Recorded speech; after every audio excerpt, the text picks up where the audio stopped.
All right, number 8. We're going to solve this one. We want to round to 2 decimal places.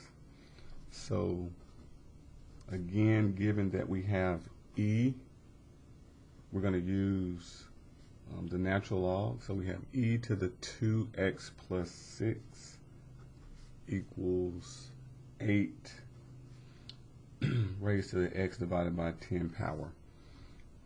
We're going to take the natural log of both sides. So if I do ln, this cancels, and I'm just going to have 2x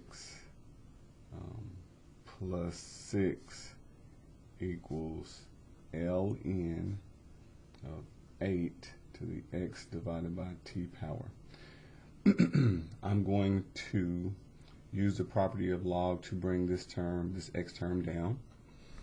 And so that will give me 2x plus 6 equals x divided by 10 times ln of 8. All right, I'm going to subtract 2x to get the x's on both sides. So that will give us 6 equals x divided by 10 times ln of 8 minus 2x. So just moving this 2x over and subtracting it. And then we will factor out an x because we have x on both sides. So that will give us 6 equals, factor out the x, that will leave us with 1 over 10 times ln of 8 minus 2. And then we will divide by all of this to get x by itself. So we will have 6 divided by 1 over 10 ln of 8 minus 2 equals x. So this will give us our answer, and then we will also put it in the calculator.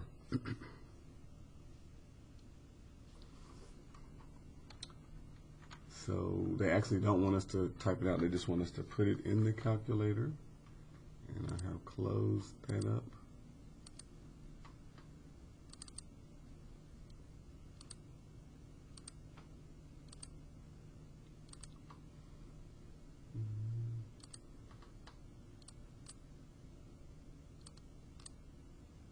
All right, so I'm going to type this in the calculator just like it is here.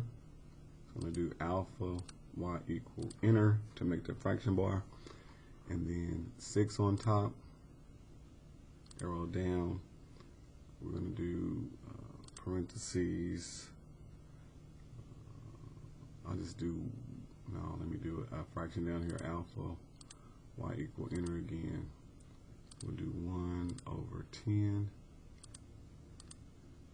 Arrow over ln of 8, and then minus 2. That looks good. So rounded to 2 decimal places, negative 3.35.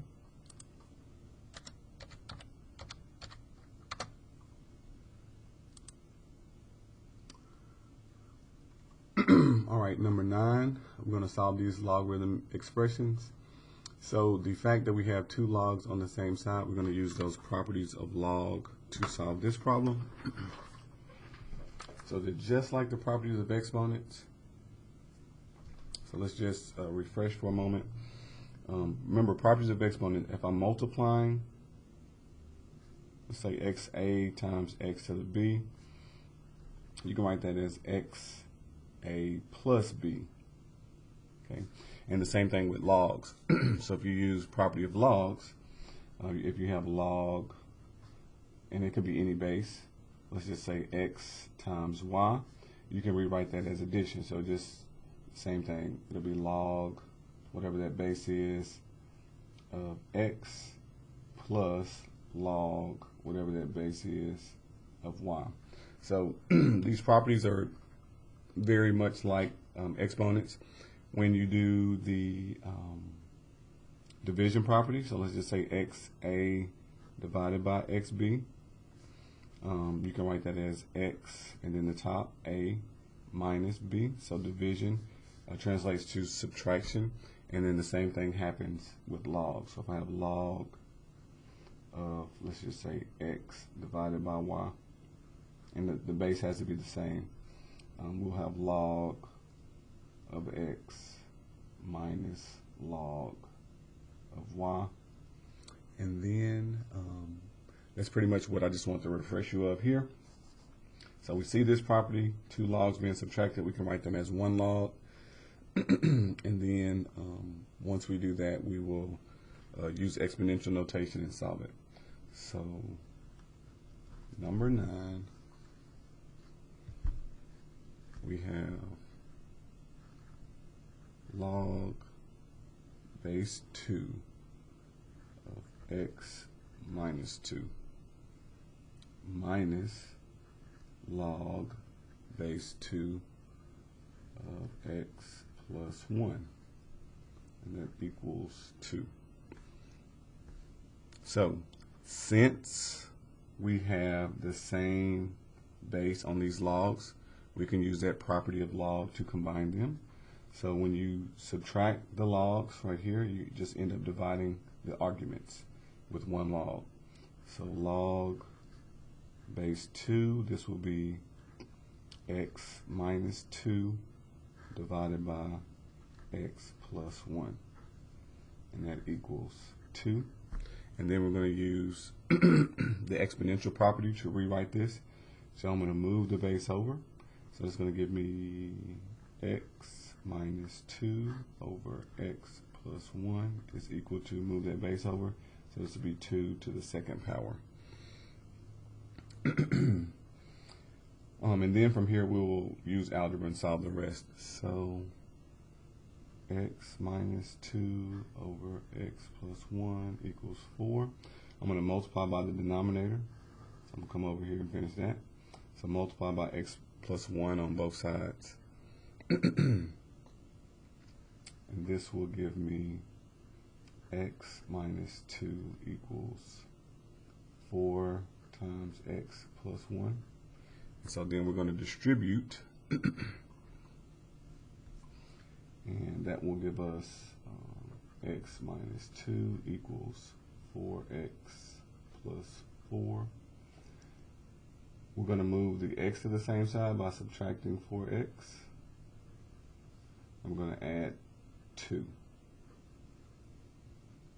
to both sides. So this is going to cancel. That's going to cancel. That's going to give us a negative 3X equals positive 6 divided by negative 3, and it gives us X equals negative 2. So here's the thing. Once you get your solution with these log problems, you have to remember we cannot take the log of a negative number. We can't take the log of anything unless it's positive.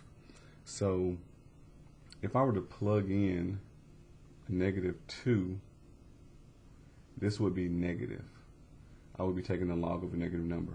If I plugged in negative 2 here, same thing. This would be negative. So therefore, even though we got this answer X equals negative 2, it doesn't work. So let me just show you by doing one term on the calculator. So just using this. So I'm going to say log of negative 2 plus 1. So that is, we got negative 2 to be our answer. If I were to plug that in, let's see what the calculator gives us. It says non-real answer, and go to quit. So it's telling us that you cannot evaluate this. So that's one of the properties of logs, that you cannot take the log of anything that is not positive. So that's including 0. We'll get no answer.